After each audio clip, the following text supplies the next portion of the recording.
안녕하십니까. 조갑제TV 시청자 여러분. 저는 조갑제닷컴의 조세별입니다. 지금 시각은 2020년 9월 16일 저녁 8시를 가리키고 있습니다.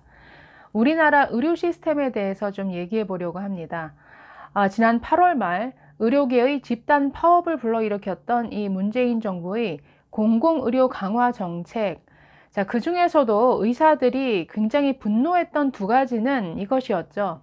하나는 의대 정원을 확대하겠다라는 정책이었고, 두 번째는 공공의대를 설립해서 지방의 의사들이 약 10년간 필수적으로 근무하도록 강제하는 이런 정책이었습니다.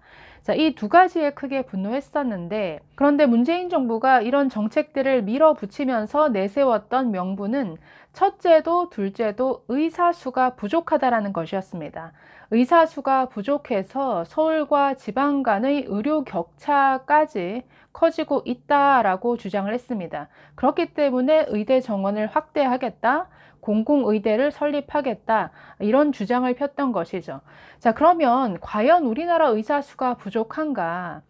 자, 정부는 우리나라 인구 1000명당 의사 수가 OECD 평균은 3.4명인데 우리나라는 그 70% 수준인 2.4명에 그친다. 그렇기 때문에 의사 수가 부족한 게 맞다. 그래서 의사 수를 늘려야 한다라고 주장을 하고 있습니다. 그러나 의료계는 이에 대한 입장이 완전히 다르죠. 단순히 의사 수가 우리나라 의료 시스템을 평가하는 기준이 될 수 없다라고 맞서고 있습니다. 자, 그래서 과연 우리나라는 의사 수가 부족한 나라인가? 의사 수가 부족해서 다른 나라에 비해서 전 국민이 제대로 된 의료 서비스를 받지 못하고 있는가? 이 문제에 대해서 한번 살펴보도록 하겠습니다. 유튜브 채널 중에 윤SB라는 채널이 있습니다. 과거 메르스 사태 때 삼성 서울병원 사장을 지냈던 윤순봉 대표가 운영하는 채널입니다. 이 채널을 통해서 최근 이 의료정책 현안들을 영상으로 만들어서 올리고 있는데 그 내용의 바탕을 두고 제가 설명을 드리려고 합니다. 자, 먼저 첫 번째로 우리나라 의사 수가 부족한가를 한번 따져보도록 하겠습니다. 자, 정부의 주장, 우리나라 의사 수는 OECD 평균에 비해서 70% 수준이다. 라는 정부의 설명은 이것은 팩트입니다. OECD 34개국의 인구 1000명당 의사 수는 3.4명인데 우리나라는 2.4명입니다. 자, 그렇다면 과연 의사 수가 부족한 것인가? 이것은 다른 문제라는 것이죠. 자, 의료계는 부족하지 않다고 주장합니다. 왜 의료계는 이렇게 생각하는가?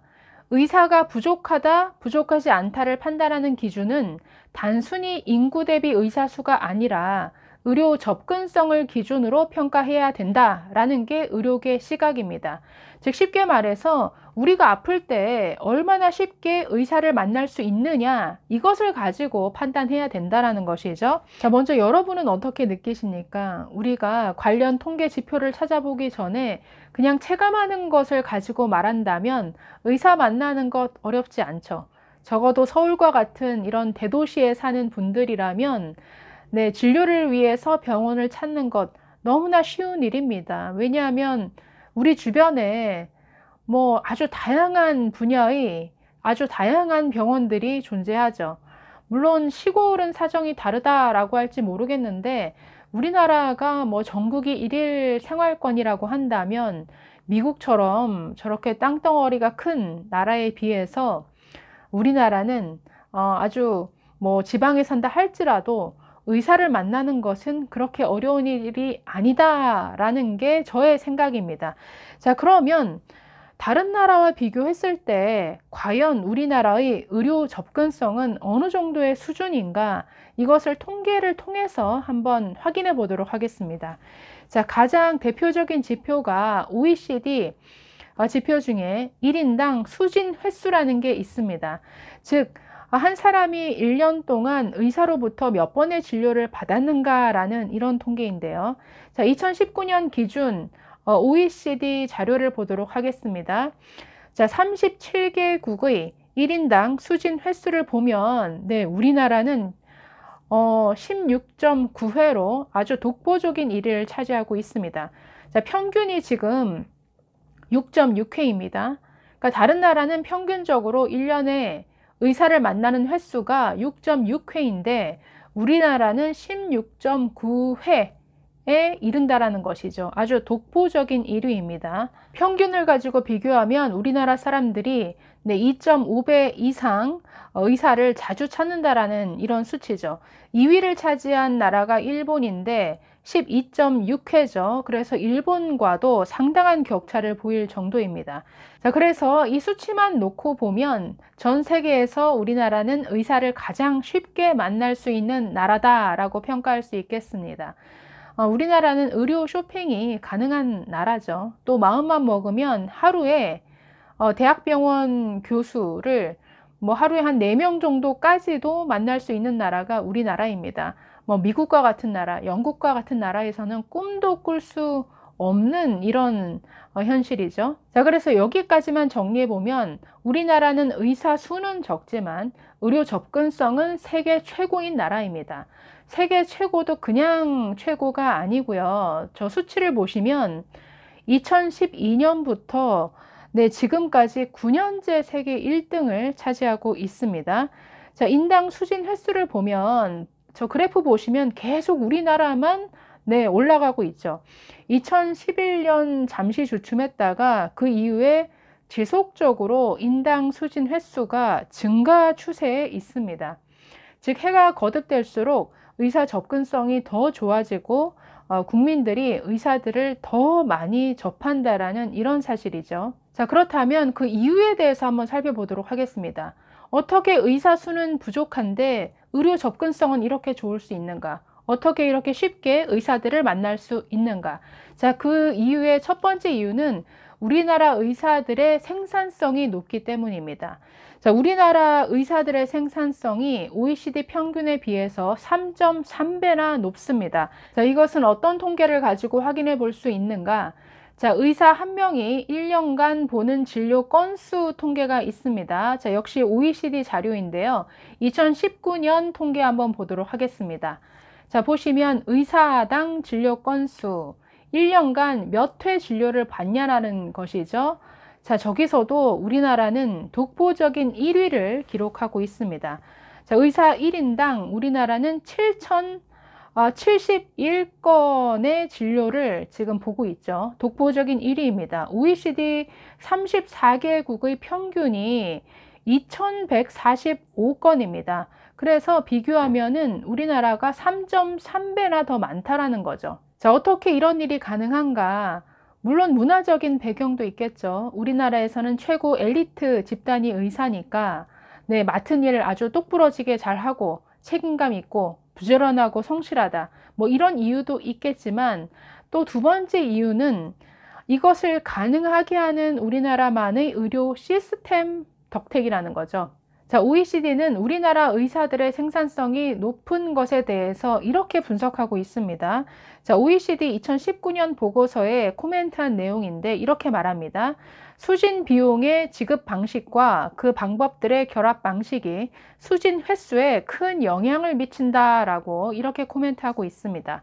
자, 수진 비용 지급 방식이라는 것은 의사가 환자를 그 진료한 비용을 어떻게 청구하고 어떻게 받아가는가 하는 그 방식을 말합니다. 우리나라는 이 비용을 청구하고 지급받아가는 이 방식이 다양한 방식으로 결합되어 있다라는 이런 뜻이죠. 자, 우리나라는 기본적으로는 민영 의료 시스템이지만 사실상 그 건강보험 제도를 통해서 이 정부가 가격을 통제할 수 있도록 되어 있죠. 사실상 공공의료적 성격이 굉장히 강합니다. 자, 그렇다면 우리나라의 진료 비용 지급 방식이 어떻길래 이게 뭔가 인센티브가 되어서 의사들의 생산성을 높이는 결과로 작용했을까요? 그것에 대해서 한번 살펴보도록 하겠습니다. 자, 우리나라와 일본은 수진당 비용을 병원에 지급합니다. 영어로는 fee for service인데요. 즉 진료 건별로 비용을 지급한다라는 것이죠. 그렇기 때문에 진료를 많이 하면 할수록 더 많은 비용을 받게 되죠. 그렇기 때문에 여기에는 과잉 진료에 대한 인센티브가 생깁니다. 즉 동기부여가 생긴다라는 거죠. 자, 그러면 다른 방식으로 지급하는 나라의 경우는 어떠한가? 자, 의사들 대부분이 정해진 급여를 받는 이런 나라들이 있습니다. 뭐 스웨덴, 핀란드, 멕시코 같은 나라인데, 자, 이런 나라들에서는 그 수진 횟수가 굉장히 평균 이하의 이런 경향을 보입니다. 자, 보통 사회주의 의료 시스템을 채택하고 있는 나라들인데요. 건수, 뭐 진료 건수와 상관없이 정해진 급여를 지급하다 보니까 뭐 환자들을 적게 보나 많게 보나 뭐 차이가 없는 것이죠. 자, 이것은 국민 1인당 수진 횟수가 OECD 평균을 밑도는 결과로 나타나고 있습니다. 자, 그런데 세 번째 케이스도 있습니다. 우리나라처럼 수진당 비용, 즉 fee for service를 지급하는 나라인데도 그 사람들의 수진 횟수, 즉 1년 동안 의사를 만나는 횟수가 평균을 밑도는 스위스나 미국과 같은 나라도 있다라는 거죠. 대체 뭐가 다른가? 어떤 점에서 우리나라와 다른 것인가? 자, 바로 이런 나라들은 환자들의 본인 부담금이 매우 높은 나라입니다. 즉, 의료 서비스를 제공하는 의사들에게는 인센티브가 있지만 환자 입장에서는 본인 부담 비용이 높기 때문에 웬만해서는 의사를 찾으려 하지 않는다라는 것이죠. 자, 비용 지급 방식에 따른 그 국민들의 1인당 수진 횟수를 한번 비교 정리해 보면 이렇습니다. 첫 번째, 수진당 비용을 지급하고 환자 본인 부담금이 낮은 나라, 자, 한국과 일본인데요. 자, 한국은 1년간 사람들이 16.6회 진료를 받습니다. 일본은 12.6회입니다. 자, 두 번째는 수진당 비용을 지급하고 환자 본인 부담금이 매우 높은 나라, 자, 스위스와 미국인데 스위스는 4.3회, 미국은 4회에 불과합니다. 자, 세 번째로 정해진 급여를 일괄 지급하는 나라, 자, 멕시코 2.8회, 스웨덴 2.8회, 핀란드 4.4회로 나타나고 있습니다. 자, 여기까지 정리해보면 우리나라 의료 시스템은 의사와 환자 모두에게 진료에 대한 동기부여를 제공하고 있습니다. 그리고 이것은 전 세계에서 가장 쉽게 그리고 가장 저렴한 비용으로 국민들이 의사를 만날 수 있게끔 만드는 이러한 원동력이 되었습니다. 자, 물론 약점도 있습니다. 이 시스템의 최대 약점은 과잉 진료의 문제죠. 환자를 많이 볼수록 수입이 생기니까 하지 않아도 될 이런 처방이 많이 생길 수 있다는 것이죠. 그러나 이런 문제를 보완하기 위해서 우리나라는 그 건강보험 심사평가원을 두고 있습니다. 자, 그래서 전문가들이 과잉 진료 여부를 판단하는 이런 시스템을 구축하고 있는데요. 뭐 조금이라도 과잉 진료가 발견이 되면 뭐 가차없이 이 비용 지급을 삭감해 버립니다. 그러면 뭐 병원 측에서 다시 한번 뭐 이의 제기를 한다든가, 그래서 뭐 많은 논쟁을 거친 이후에 비용 지급 여부를 결정하는 이런 시스템을 또 구축해 두고 있습니다. 물론 우리나라 의료 시스템이 다른 나라에 비해서 우수하냐 아니냐를 판단하는 데 있어서는 또 다른 여러 지표들이 있겠죠.